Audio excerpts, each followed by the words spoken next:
Hey, good day. This is Greg M. Life on the go. Your track and field. We want to talk a little bit. This is a different kind of update. This is not normally what I would do, because normally I'm covering results and giving my take on things. But just found out, and to be honest with you, I did not know this great athlete was still alive. And it says here, on Essentially Sports. Nice article. Track and field community mourns the passing of Olympic champion at 97. I didn't even know he was still around. And they're going to get into his name. And the article, I'm going to read the article. Bear with me. Rai Benjamin and company looked stunningly happy with their men's 4x400 meter relay goal at the Paris Olympics 2 weeks ago. After all the achievement came from an event that has always been considered rigorous for both body and mind. However, the American male athletes have made the event a fortress both in relay and individual form at the Olympics. But there was a time when Jamaican sprinters held them off at the shore to win the battle. Unfortunately, the last time the track and field world saw this miracle was at the 1952 Helsinki Olympics, and the last guard of it had just fallen, George Rhoden, 97. The last living member of the Jamaican 4x400 relay squad at the Helsinki Olympics has passed away. With the relay victory, he also bagged the men's 400 individual title at the 1952 Olympics. Till now, it has remained one of the rare achievements ever to be edged in the 400 meter event by a non-American male athlete. On his demise, several fans lined up on X with their messages. One of them posted, "Rest in peace, his loss felt bigger," as with Herb McKinley, Les Lang, and Arthur Wint. He had formed a pair that cared for nothing on the track when it comes to the 400 event. And you see there's a Twitter thread here. With the recent passing of George Rhoden, it now means that all the men's track and field Olympic champions from the 1952 Olympics are sadly no longer with us. Let me continue with the article. In the 400 individual event, George Rhoden had on-track rivalry with his compatriot Herb McKinley. Surprisingly, no sprinter has emerged with the same level of mastery as Herb in the 100, 200, and 400 events. However, in the 400 final of the Helsinki Olympics, his brilliance fell short in front of George Rhoden's brute pace. The latter took the Olympic gold, claiming the victory in 45.9 seconds. And that's fast for 1952, very fast. An Olympic record. The Jamaican media outlets went berserk celebrating the day, July 25th, with special mention. In a groundbreaking moment for Jamaican athletics, their sprinters secured a clean sweep in the men's 400 event at the Olympics, putting an end to the American supremacy. Meanwhile, in the relay final, the duo of George Rhoden and Herb McKinley rubbed shoulders with each other to earn victory for their nation. In that endeavor, Rhoden was given the key role of anchor in the race. His responsibility stood bigger, as in the anchor position he had to come off Mal Whitfield from the arch-rival American camp. Yet the Jamaican legend banked on his ice-cold nerve to win the race. In the meantime, the squad from the island nation broke the 20-year-old world record in the 4x4 relay event in the men's category. Moreover, the new one, 303.9, lasted for the next 8 years. This was the last time any Jamaican squad set a record in the 4x400 meter relay event. The track and field fans have kept tabs on all those extraordinary achievements. On X, they remember the luminary with the utmost respect. Track and field fans remember the fallen hero. Yes, he was a hero, especially for a small island in the sea, you know.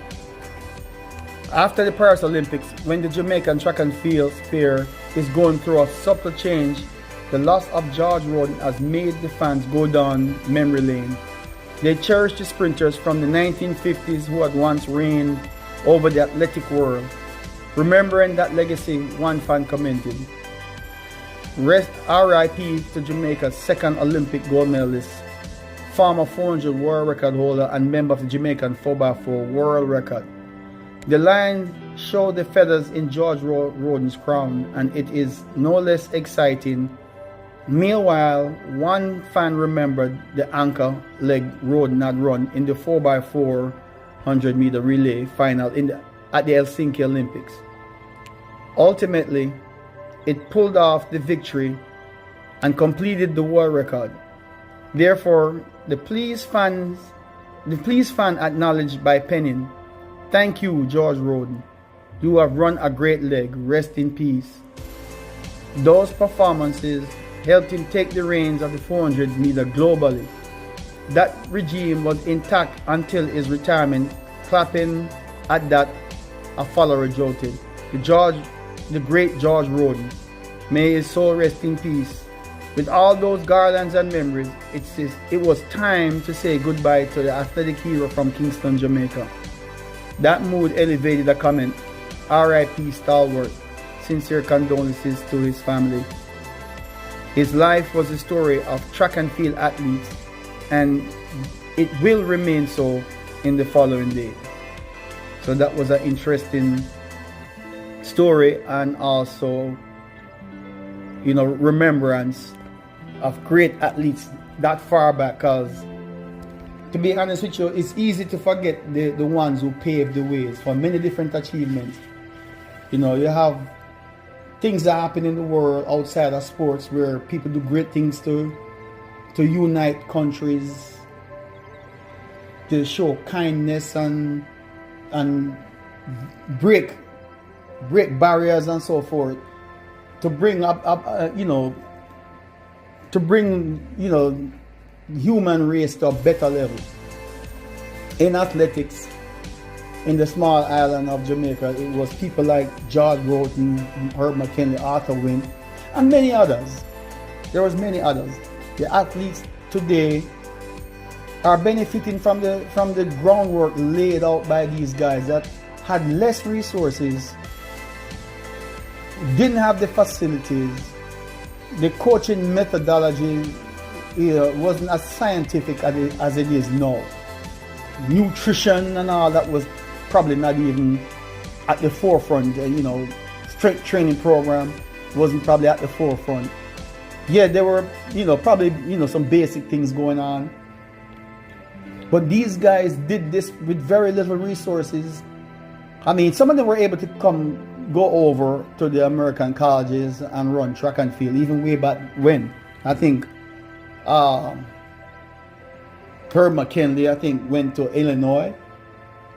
So yes, they were able to benefit from some of the resources that was provided to them at American colleges, where they were allowed to go there on scholarships, track and field scholarships, so they can get their degrees, where they won't have to pay out of pocket, and at the same time pursue an athletic career. But the athletes today have a lot more resources, even though I think track and field is still disrespected. The athletes on a whole don't get the kind of money that they need to survive, to make a long career of it. And the moment they go through some downs, injury or whatever, the performances maybe fall a little short, they don't make any money. So there's no guaranteed salary for track and field athletes. It's not like, say like the professional sports, like your soccer or your baseball, even cricket. American football, basketball, baseball, golf, tennis, which a lot of these sports are worldwide. These guys get guaranteed salaries, they guaranteed sponsorship.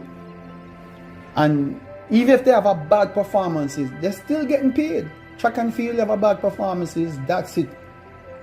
And if you have several bad races, you're not getting paid.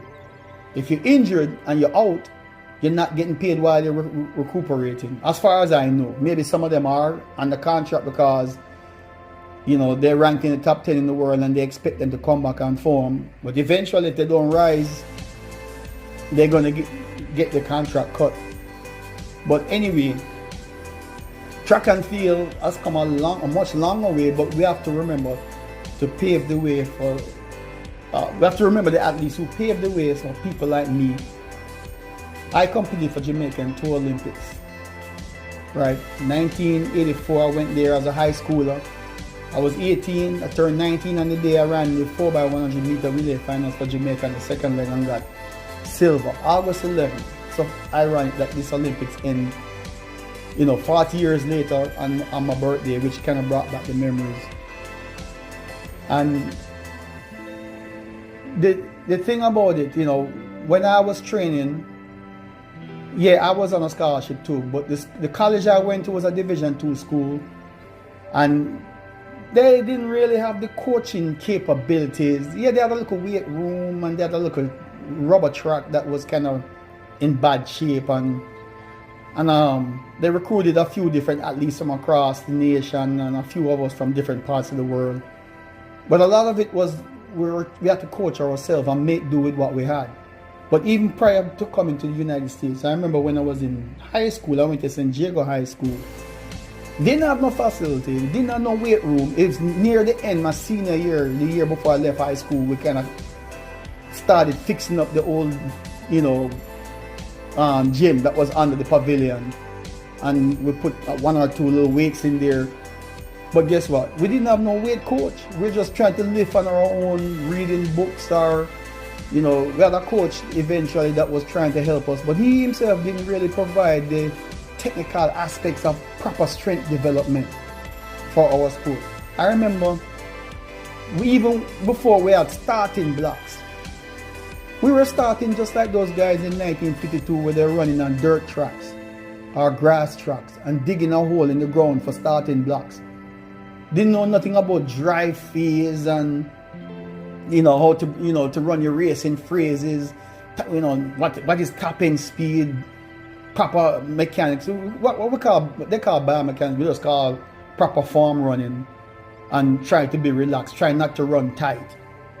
But we didn't know how we weren't versed in properly balancing out our bodies strength wise and knowing how to do this scientific workout as far as speed specific workout, high intensity training, intervals, weight workouts to strengthen specific muscles for, like your fast twitch muscle fibers that you have to work on, how to tailor your workouts for just your sprint specific event. We were basically just doing old fashioned workouts, sprinters doing training like, we're running like we're cross country runners, running 10 and 20 miles a week and even all the way up close to competition in the track season. We didn't break down the phases of our workout to our event. Yes, sprinters need speed endurance, but we were doing cross country workouts and then expect to run like sprinters. We didn't have the sprint workout. We didn't have the sports psychologist to help us with our mental toughness. We didn't have a lot of things. It was all off of just talent. Until this day, some of the high schools in the island still have dirt tracks. They don't have a rubber track. 1 or 2 high school now I think have rubber track only because their alumni really are organized and they get things done. My high school, San Diego, still don't have a synthetic track. But we have coaches now that are well more advanced now. They have training, specifics that help you with the field events, hurdles, sprinting. As they come up with new training methodologies, people are learning from each other now and learning how to apply it. Some coaches are still struggling how to develop an athlete from scratch. It's easy to get an athlete that's multi-talented and you don't have to do much. They just, once in a while, you get a Usain Bolt or a Carl Lewis or whatever that, you work with them and they catch on easily and they put that talent to work without very little effort. I mean, not to say they don't train hard. I mean, Usain Bolt trained hard, but he had natural talent. But you have athletes that got potential, but you need to hone those talents and bring them to a level. And these guys of the 20th century, we're in the 21st century now, with a lot of information on the internet, and you can research and find all kind of different, scientific reasoning and training method that you can apply to help your athletes. YouTube videos that you can watch now that give instructions for free.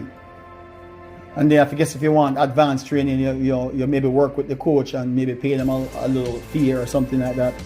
But these guys, a little island from Jamaica, a lot of the athletes, not all the athletes, were able to make it to colleges in the great American, nation and utilize their facilities. And so some athletes were just working with what they had from just being in Jamaica. Some is going to say these guys benefited because they were able to come to America, and without America they would not have been able to win that 4x4 in the Helsinki Olympics in 1952 or win the 400 meters or whatever. But the fact is they came with their talent, right? And then now we have a lot of athletes benefiting from the groundwork that the greats like this, laid out for us. The blueprint, so to speak, and we're still improving on the blueprint. But I must say, big respect to all these, I call them gladiators. Anytime you have an athlete that's dominant and they have fire in their soul, and they come out, they're ready to perform, to give it their best. I call them gladiators. When they overcome obstacles, gladiators. Because these guys showed us what it was to be a fighter and to believe in yourself, and don't let nobody think because you're from a small little country that you're not that, you can't compete. And these guys come together and was one of the first people to push that extra pride in all Jamaicans, no matter what walks of life you come from, that you can accomplish great things. And they did it because till this day America is still seen, America and some of the other bigger countries are still seen as the powerhouse and everything. And it's hard to beat them. But now the rest of the world is starting to learn that no, we can catch up.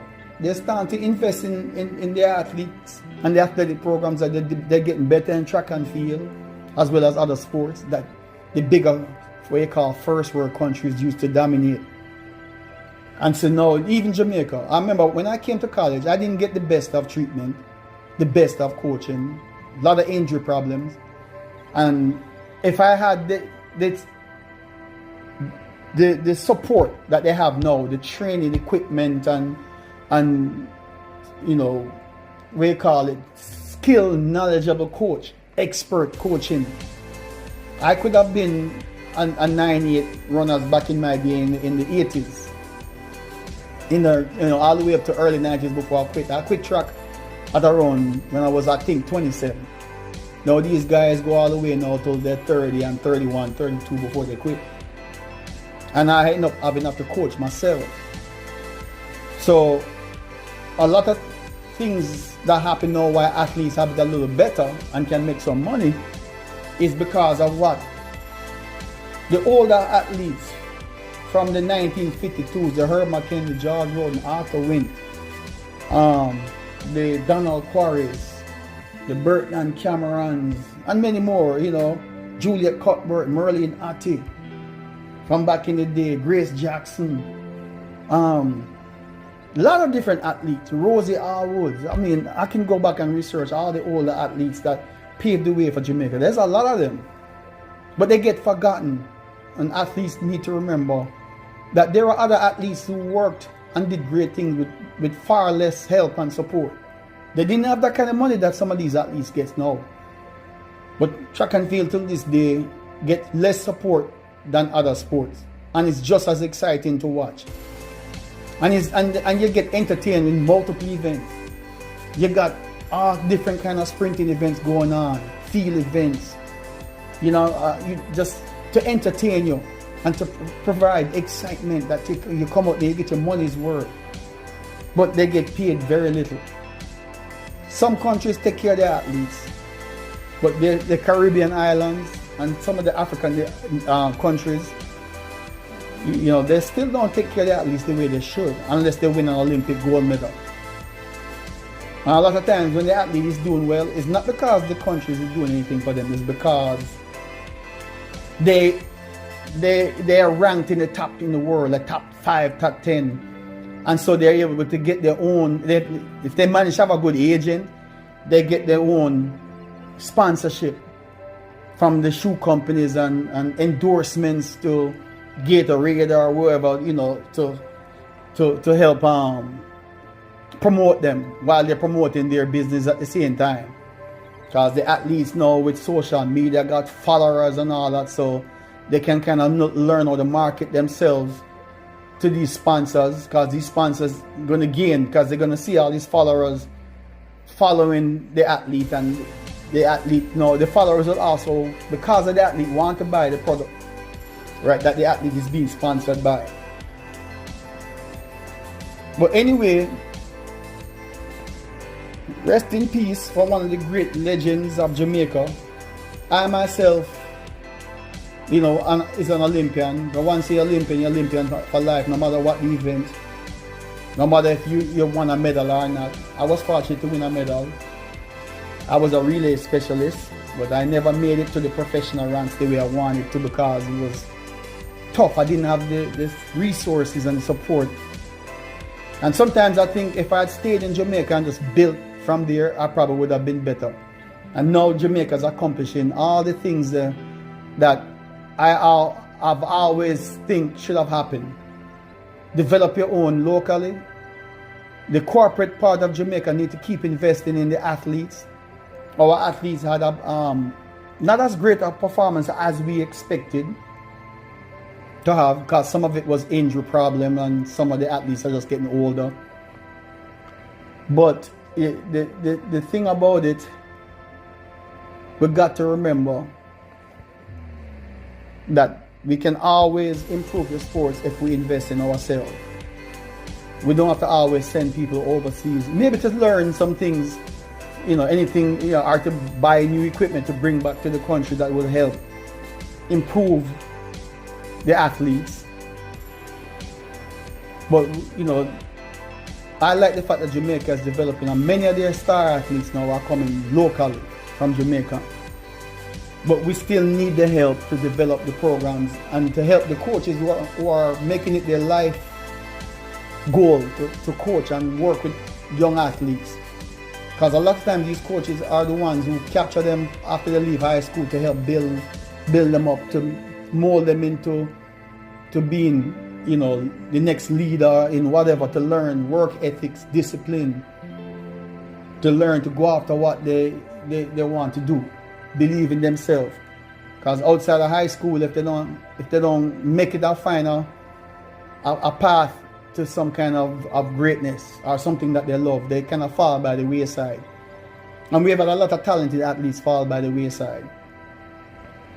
But it's good to remember the athletes, not when they die, but when they are alive, because I myself didn't know George Rhoden was still alive, to be honest with you. When all these years when Jamaican athletes are doing well in this 21st century, they don't make no mention about these guys. I don't know of any, you know, honorary ceremony to honor the guys that are still alive who would have done great things.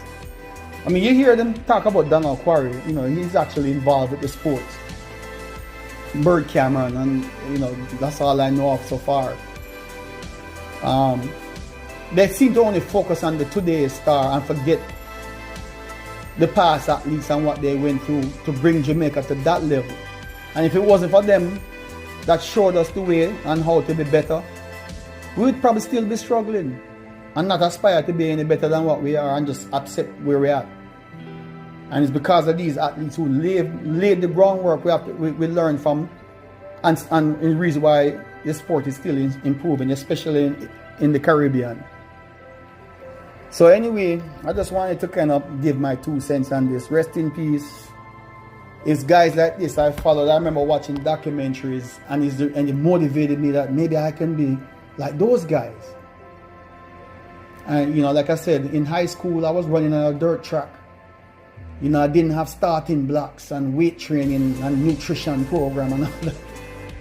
The nutrition program was like a lunch program, and we weren't necessarily eating the most nutritious food, but it was something instead of going to practice hungry. But I can continue. I might talk some more in detail about that too, you know, but I just wanted to honor this man. As a matter of fact, Herb McKinley's son lives here in Atlanta. And I used to run into him all the time. He actually runs master's level track and field, keep himself in shape. He never rise to the level of his father, but he look just like him. But anyway, this is Greg M here, Life on the Go with sports. I just wanted to cover this. We probably need to do more stories like this about all the greats that are around, to remember them. And for what they went through, so we can, so the young athletes, current athletes can learn from that. And you know, and to keep promoting track and field. Because this is the way of life for some of the athletes.